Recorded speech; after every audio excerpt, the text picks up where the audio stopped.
नमस्कार दोस्तों, आप सभी का बहुत बहुत स्वागत है हमारे सबसे बड़े न्यूज चैनल में, जहां हम आपके लिए लेकर आते हैं हर दिन देश और दुनिया की 10 बड़ी खबरें और काम की खबरें। हर एक खबर जान लेना आप लोगों के लिए बेहद ही जरूरी है, इसलिए आप वीडियो को शुरू से लेकर आखिर तक जरूर देखिए। साथ ही हमारे यूट्यूब चैनल को सब्सक्राइब करके पास वाली बेल आइकन को जरूर दबाइए, ताकि आपको ऐसी महत्वपूर्ण खबरें समय समय पर मिलती रहे और आप हर खतरे और हर खबर से अलर्ट रहे। तो चलिए हम पहले देश में फैली कोरोना वायरस महामारी के ताजा आंकड़ों के बारे में आपको बता देते हैं। पिछले 24 घंटों में देश भर में कोरोना वायरस के 26,120 नए मामले सामने आ चुके हैं और देश में अब तक कुल केसों की संख्या 7,70,000 के पार पहुंच चुकी है, जो कि एक बहुत ही बड़ी संख्या है और यह देश के लिए बहुत ही दुख की खबर है। इसी के साथ अब सरकार ने स्कूलें खोलने की इजाजत दे दी है, बस करना होगा इन नियमों का पालन है। इसके साथ टिकटॉक की भी भारत में फिर से वापसी हो सकती है, यह खबर भी आप लोगों के लिए जानना बेहद ही जरूरी है। कोरोना वायरस महामारी के चलते इन राज्यों का फिर से हो चुका है बहाल है, फिर से लगाए गए इन राज्यों में लॉकडाउन है, यह खबर जान लेना भी आप लोगों के लिए बेहद ही जरूरी है।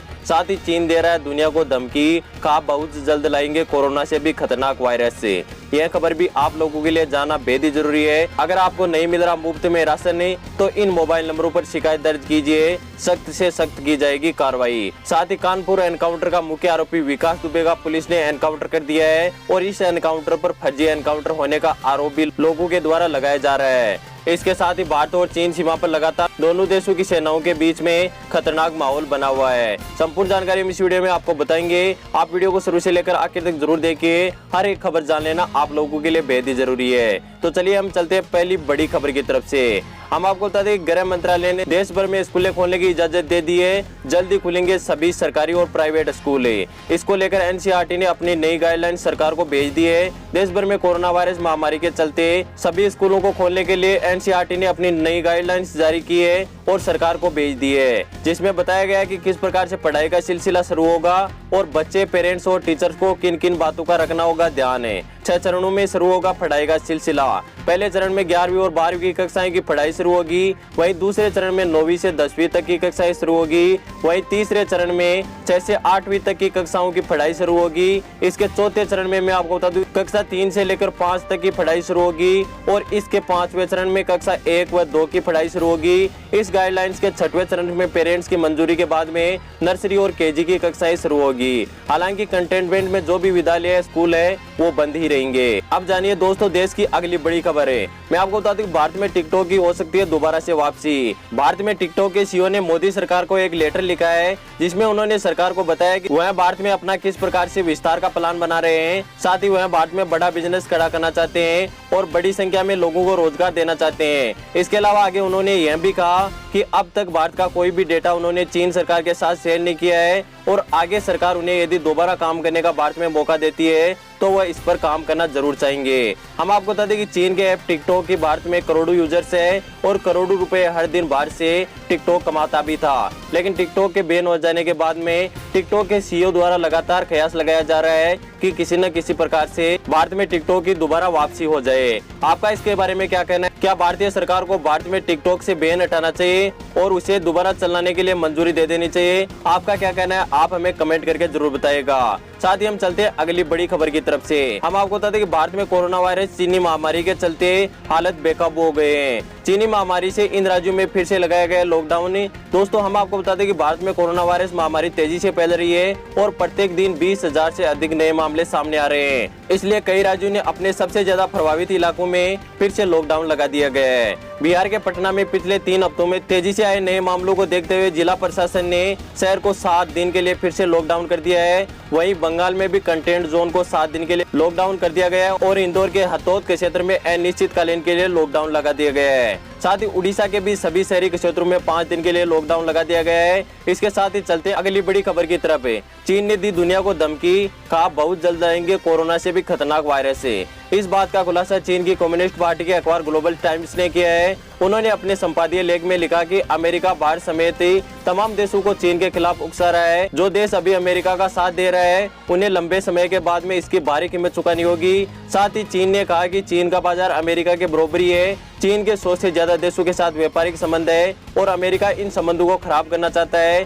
साथ ही अमेरिका कई देशों को चीन के साथ युद्ध के लिए उकसा भी रहा है और यदि 2 देशों के बीच में युद्ध होता है तो कई देशों को इसका नुकसान झेलना पड़ेगा। लेकिन मैं आपको बता दूं कि चीन, अमेरिका और भारत से दोनों दोनों तरफ से गिर चुका है, इसलिए चीन सरकार लगातार बेतुकी की बातें कर रही है। इसके साथ ही हम चलते हैं अगली बड़ी खबर की तरफ से। हम आपको बता दें, अगर आपको नहीं मिल रहा है मुफ्त में राशन तो आप इन नंबरों पर शिकायत दर्ज करा सकते हो और जो भी राशन डीलर आपको राशन नहीं दे रहा है उस पर सख्त से सख्त कार्रवाई की जाएगी। हम आपको बता दें, पीएम मोदी की अध्यक्षता वाली कैबिनेट ने गरीब कल्याण अन्न योजना के विस्तार को मंजूरी दे दी। इसकी जानकारी खुद वित्त मंत्री निर्मला सीतारमण ने ट्वीट करते हुए अपने ट्विटर अकाउंट से दी। केंद्र सरकार ने पिछले दिनों में पीएमकेजी योजना के तहत 81 करोड़ से ज्यादा लोगों को नवंबर 2020 तक मुफ्त राशन देने का ऐलान कर चुकी है। साथ ही इन योजना में उन लोगों को भी राशन दिया जा रहा है जिसके पास में राशन कार्ड नहीं है लेकिन उसके पास आधार कार्ड होना जरूरी है। राशन कार्ड धारकों को 5 रुपए प्रति किलो गेहूं या चावल और प्रत्येक राशन कार्ड धारक परिवार को 1 किलो फरी दाल देने का ऐलान कर चुकी है और अभी वर्तमान में लोगों को यह बांटा भी जा रहा है। ऐसे में किसी राशन कार्ड धारक को यदि राशन लेने में दिक्कत आ रही है तो वह इसकी शिकायत सरकार के द्वारा दिए गए टोल फ्री नंबर 1800-180-2087 या 1800-212-5512 या 1967 में से किसी भी नंबर पर अपनी शिकायत दर्ज करा सकता है। इसके साथ ही हम बता देते हैं आपको अगली बड़ी खबर है। 21 जुलाई से शुरू हो रही है अमरनाथ यात्रा, मिल रहे हैं यह संकेत। कोरोना वायरस के चलते एक और सभी धार्मिक यात्राओं को स्थगित कर दिया गया है। वहीं नए केंद्र शासित प्रदेश बने जम्मू कश्मीर में विश्व प्रसिद्ध अमरनाथ यात्रा 21 जुलाई से शुरू होने जा रही है, जिसका समापन रक्षाबंधन वाले दिन यानी 3 अगस्त को परंपरागत रूप से होगा।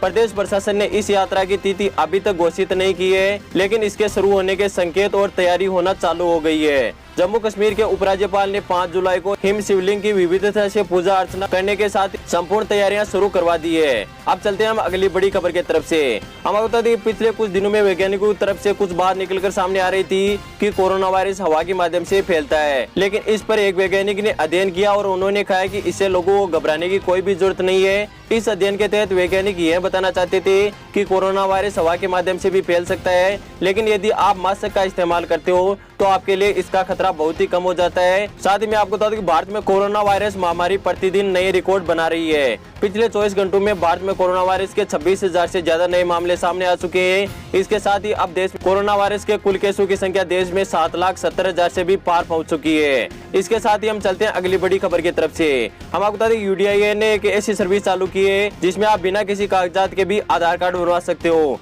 अगर आपके पास कोई भी पेपर नहीं है, आपके पास कोई भी डॉक्यूमेंट नहीं है, तो आपको एक इंट्यूटर की जरूरत होगी जो आपकी जान पहचान का व्यक्ति होना चाहिए। आप उसको साथ ले जाकर अपना आधार कार्ड बनवा सकते हो, लेकिन आप जिस व्यक्ति को साथ ले जाते हो वो आपकी जान पहचान का होना चाहिए और उसके पास में आधार कार्ड अवश्य होना चाहिए। इसके साथ ही हम चलते हैं अगली बड़ी खबर की तरफ। एशिया कप रद्द होने के साथ ही IPL 2020 के आयोजन होने के चांस बढ़ गए हैं। दोस्तों, मैं आपको बता दूं कि दिसंबर में होने वाले एशिया कप को कोरोना वायरस महामारी के चलते रद्द कर दिया गया। इसके साथ ही अक्टूबर और नवंबर में होने वाले T20 वर्ल्ड कप पर भी संकट के बादल मंडरा रहे हैं।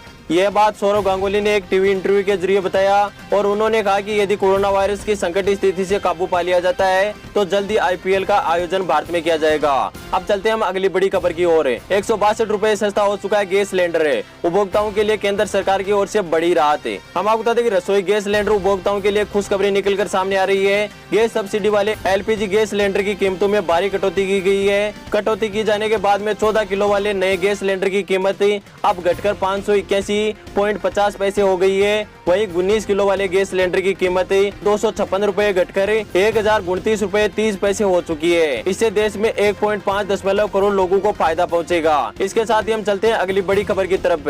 हम आपको बता दें, कानपुर में हुए एनकाउंटर के मुख्य आरोपी विकास दुबे का उत्तर प्रदेश पुलिस ने एनकाउंटर कर दिया है। मैं आपको बता दूं कि विकास दुबे इस घटना के बाद में लगातार फरार चल रहा था, जिसके बाद में 9 जुलाई को मध्य प्रदेश पुलिस ने उसे उज्जैन के महाकाल मंदिर के आसपास से गिरफ्तार कर लिया गया था। लेकिन मैं आपको बता दूं कि यूपी पुलिस के द्वारा जो 10 जुलाई को एनकाउंटर किया गया है, यह एनकाउंटर एकदम फिल्मी अंदाज में किया गया है और लगातार इस एनकाउंटर पर लोग सवाल उठा रहे हैं कि यह एनकाउंटर पुलिस के द्वारा फर्जी किया गया है। पुलिस का यह कहना है कि विकास दुबे को जब वह MP ले जा रहे थे तब पुलिस की गाड़ी पलट गई और विकास दुबे पुलिस के साथ हाथापाई करने लगा और हथियार छीनने की कोशिश की। इसके बाद में विकास दुबे एनकाउंटर में मारा गया। लेकिन मैं आपको बता दूं कि विकास दुबे को जब यूपी पुलिस ले जा रही थी तब मीडिया कर्मियों की भी कुछ गाड़ियां उनके साथ थी, लेकिन उनको पहले ही रास्ते में रोक दिया गया, जिसके बाद में विकास दुबे का फिल्मी अंदाज में एनकाउंटर किया गया और उनके मौत की पुष्टि की गई। लोग इस एनकाउंटर पे इसलिए सवाल उठा रहे हैं क्योंकि मैं आपको बता दूं कि यदि विकास दुबे जिंदा होता और उससे यदि पुलिस पूछताछ करती